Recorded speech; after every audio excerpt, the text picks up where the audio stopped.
Namami Sharde all of you विद्यार्थियों। आज हम व्याकरण का एक टॉपिक पढ़ने जा रहे हैं जिसका नाम है वाक्य विचार। वाक्य विचार टॉपिक जो है वो हमारे 9th और 10th दोनों के ही पाठ्यक्रम का एक महत्वपूर्ण टॉपिक है। ये एक्चुअली में हाफ तो 9th में आता है और हाफ जो है वो 10th में आता है। 10th के बोर्ड के एग्जाम में सीबीएसई के पैटर्न के अकॉर्डिंग ये 4 नंबर का आता है। तो फिलहाल हम टॉपिक पर आते हैं। टॉपिक का नाम है वाक्य विचार। 3 चीजें जो कि व्याकरण की और भाषा की प्रमुख मानी जाती हैं, उनमें एक होता है वर्ण, दूसरा होता है शब्द, तीसरा होता है वाक्य। इनको डिटेल में कहते हैं वर्ण विचार, शब्द विचार और वाक्य विचार। वर्ण आपने छोटी कक्षाओं में पढ़ा होगा बचपन में।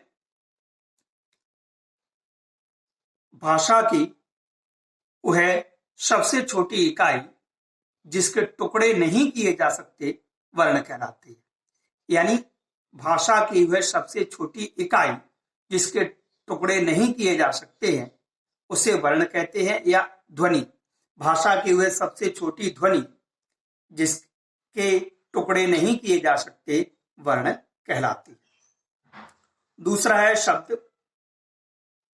वर्णों के सार्थक समूह को शब्द कहते हैं। ये दोनों ही परिभाषाएं आपने जो है पिछली कक्षाओं में अपने पढ़ी होगी। वैसे वाक्य भी 8वीं कक्षा में आप पढ़ करके आए हैं, वहां वाक्य भी था। वाक्य की अगर हम बात करें तो वाक्य की परिभाषा है शब्दों के सार्थक समूह को वाक्य कहते हैं। एक बार पुनः सुन लीजिए। शब्दों के सार्थक समूह को वाक्य कहते हैं। मतलब ये कि जो शब्द होगा, क्योंकि अगर शब्द होगा तो वो सार्थक ही होगा और वो समूह में होगा तो ही वाक्य कहलाएगा। अब यहां प्रश्न ये उठता है, क्या सभी शब्दों के समूह को हम वाक्य कह सकते हैं? नहीं। उदाहरण के लिए जैसे मान लीजिए कि एक शब्दों का समूह है। सपोज दैट, मान लीजिए आपके पास एक डिक्शनरी है। शब्दों का समूह होता है, लेकिन वाक्य बन जाएंगे? नहीं। वाक्य कब बनेगा? जब वो शब्दों का समूह एक पदक्रम में आएगा तो वो वाक्य बनेगा। पदक्रम से मतलब जैसे यहां हमने लिखा राम, फिर उसका एक क्रम आता है विद्यालय, फिर एक क्रम है जाता और फिर लास्ट में है। तो इसको पदक्रम या अन्वय कह सकते हैं। यानी कि एक सही और व्यवस्थित निश्चित क्रम में, अगर सही सीक्वेंस में अगर शब्द आते हैं तो ही वो वाक्य कहलाते हैं। एक दूसरा और गुण होता है वाक्य का, वो होता है निकटता। सही क्रम के साथ साथ उसमें एक निकटता भी होनी चाहिए। निकटता से तात्पर्य हमारा, जैसे हमने यहां एक पेज पे लिख दिया राम, उसके बाद दूसरे पेज पे हम लिख दें विद्यालय और तीसरे पेज पे लिखें जाता है, तो उसका कोई मतलब नहीं रह जाएगा। एक समय सीमा भी होती है बोलने की, जो सही समय में बोला जाए। जैसे राम विद्यालय जाता है, ये हमने एक समय सीमा के अंदर एक वाक्य बोला तो इसका एक सार्थक अर्थ निकलेगा। लेकिन यही हम इस प्रकार से बोले, जैसे अभी हमने बोल दिया राम, अब चुप हो गए, उसके बाद हम 1 घंटे बाद बोले विद्यालय, फिर मान लीजिए और 4 घंटे बाद बोले जाता है, तो भी वाक्य का अर्थ नहीं निकलेगा। तो वाक्य सही व्यवस्थित क्रम में शब्दों को लगा हो और वो सार्थक हो तो ही वाक्य कहलाता है। तो ये तो बात हो गई हमारे वाक्य की परिभाषा की। दूसरी अगर हम बात करते हैं तो वो होते हैं वाक्य के अंग। तो वाक्य के दो अंग होते हैं, एक होता है उद्देश्य और दूसरा होता है विधेय। उद्देश्य को हम सामान्यतः अगर आप समझना चाहें तो आप इसको समझ लीजिए कर्ता, और विधेय को क्रिया, यानी कर्ता और क्रिया।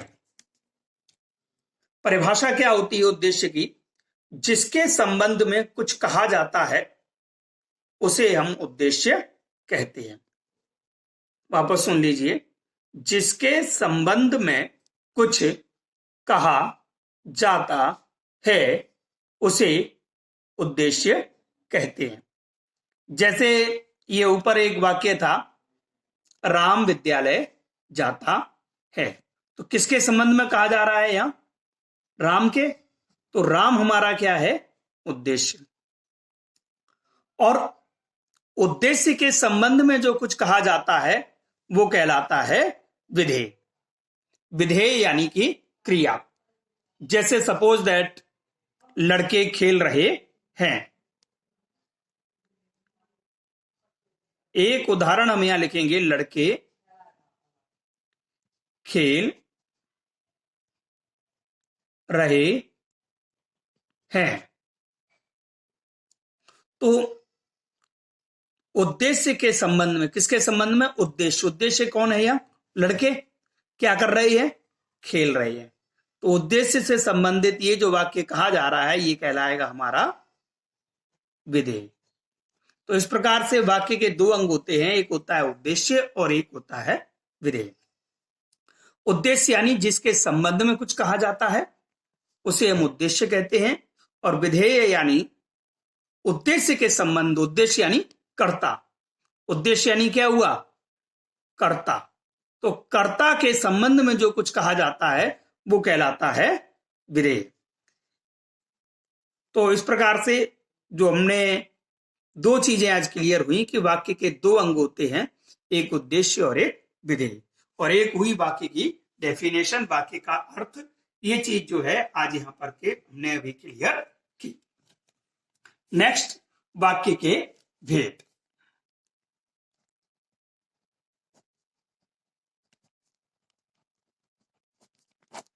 वाक्य के भेद सबसे पहले आते हैं क्रिया के आधार पर।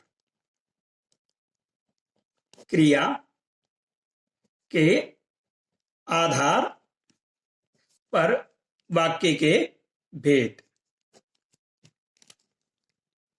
एक 10th क्लास में एक डिटेल में एक टॉपिक आता है, क्रिया के आधार पर 3 वाक्य के भेद होते हैं, और वहीं पर हम इसको डिटेल में पढ़ेंगे। अभी आप संक्षिप्त में समझ लीजिए। क्रिया के आधार पर वाक्य 3 प्रकार के होते हैं। नंबर 1 होता है कर्तृवाच्य। शब्द पे थोड़ा गौर कीजिएगा, कर्तृवाच्य। नंबर 2 होता है आपका कर्मवाच्य। क्या होता है? कर्मवाच्य। और नंबर 3 होता है भाववाच्य।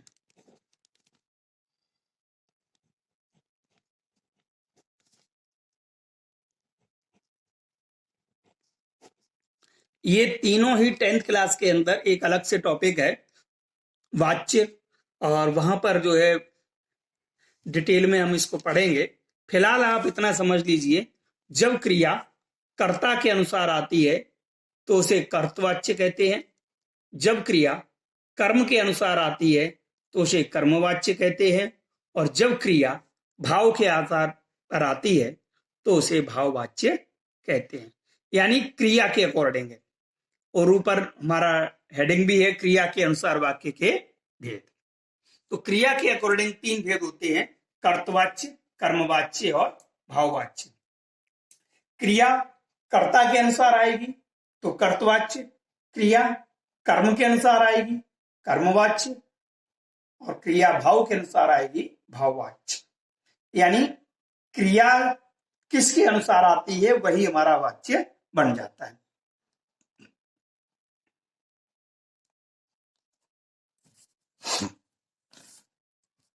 जैसे मैं एक एक उदाहरण भी लिख देता हूं। कर्तवाच्य का उदाहरण है, राम ने रावण को मारा। क्रिया देख लीजिए आप, एक वचन पुल्लिंग। कर्ता देख लीजिए आप, एक वचन पुल्लिंग। यानी क्रिया जो है किसके अनुसार आई है? कर्ता के अनुसार आई है। तो ये क्या हो गया? कर्तवाच्य हो गया।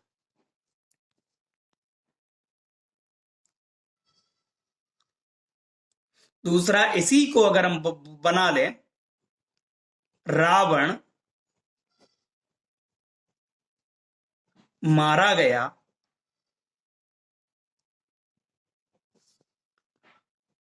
राम के द्वारा, या यूं कह सकते हैं राम के द्वारा रावण मारा गया।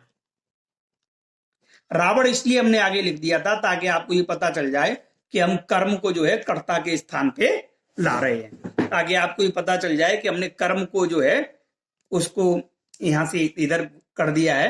बाकी इसको इस तरीके से भी लिख सकते हैं, राम के द्वारा रावण मारा गया। एक ही बात है। तो यहां चाहे यहां पर हो यहां पे हो, यहां जो ये जो क्रिया है वो बिलोंग करती है किसको? कर्म को। यहां पे भी क्रिया जो है किसके अनुसार है? कर्म के अनुसार है। मारा गया क्रिया जो है वो राम के अनुसार नहीं है, किसके अनुसार है? रावण के अनुसार है। तो ये वाक्य हो जाएगा हमारा कौन सा? कर्मवाच्य। अब एक भाववाच्य होता है जहां भाव प्रदान होता है। जैसे एक वाक्य है, मैं चल नहीं सकता। मैं चल नहीं सकता, इसको हम भाववाच्य में बदलेंगे तो ये हो जाएगा, मुझसे चला नहीं जाता। ये हो जाएगा आपके भाववाच्य। ये संक्षिप्त में मैंने आपको पढ़ाया है। बाकी ये जो वाच्य होता है इसको हम डिटेल में, हमारा एक टॉपिक है वाच्य विचार, उसके अंतर्गत जो है हम इसको डिटेल में पढ़ेंगे। अब जो 9th क्लास में जो वाक्य होता है वो होता है हमारा अर्थ के आधार पर वाक्य के भेद। अर्थ के आधार पर वाक्य के भेद, ये जो है ये टॉपिक जो है स्पेशली जो है 9th क्लास में मुख्य रूप से हम पढ़ते हैं अर्थ के आधार पर वाक्य के भेद। और ये तो वाच्य का अलग एक टॉपिक है ही। और 10th क्लास में हम पढ़ते हैं 10th क्लास में हम पढ़ते हैं वाक्य के भेद जो होते हैं वो होते रचना के आधार पर वाक्य के भेद। तो यहां हम पढ़ेंगे अभी हम अर्थ के आधार पर वाक्य के भेद, और 10th क्लास में पढ़ते हैं रचना के आधार पर वाक्य के भेद। तो आज विद्यार्थियों अभी हम इस टॉपिक को यही विराम देते हैं। नेक्स्ट में हम पढ़ेंगे, इसकी डिटेल में पढ़ेंगे अर्थ के आधार पर वाक्य के भेद क्या होते हैं। इसकी जानकारी आपको नेक्स्ट अगले वीडियो में दी जाएगी, जिसमें ये बताया जाएगा कि अर्थ के आधार पर वाक्य के भेद क्या होते हैं। और साथ ही वो जो 10th क्लास का जो टॉपिक है उसको भी हम लेंगे, वो है रचना के आधार पर वाक्य के भेद। तो ये वीडियो यही समाप्त होता है। धन्यवाद।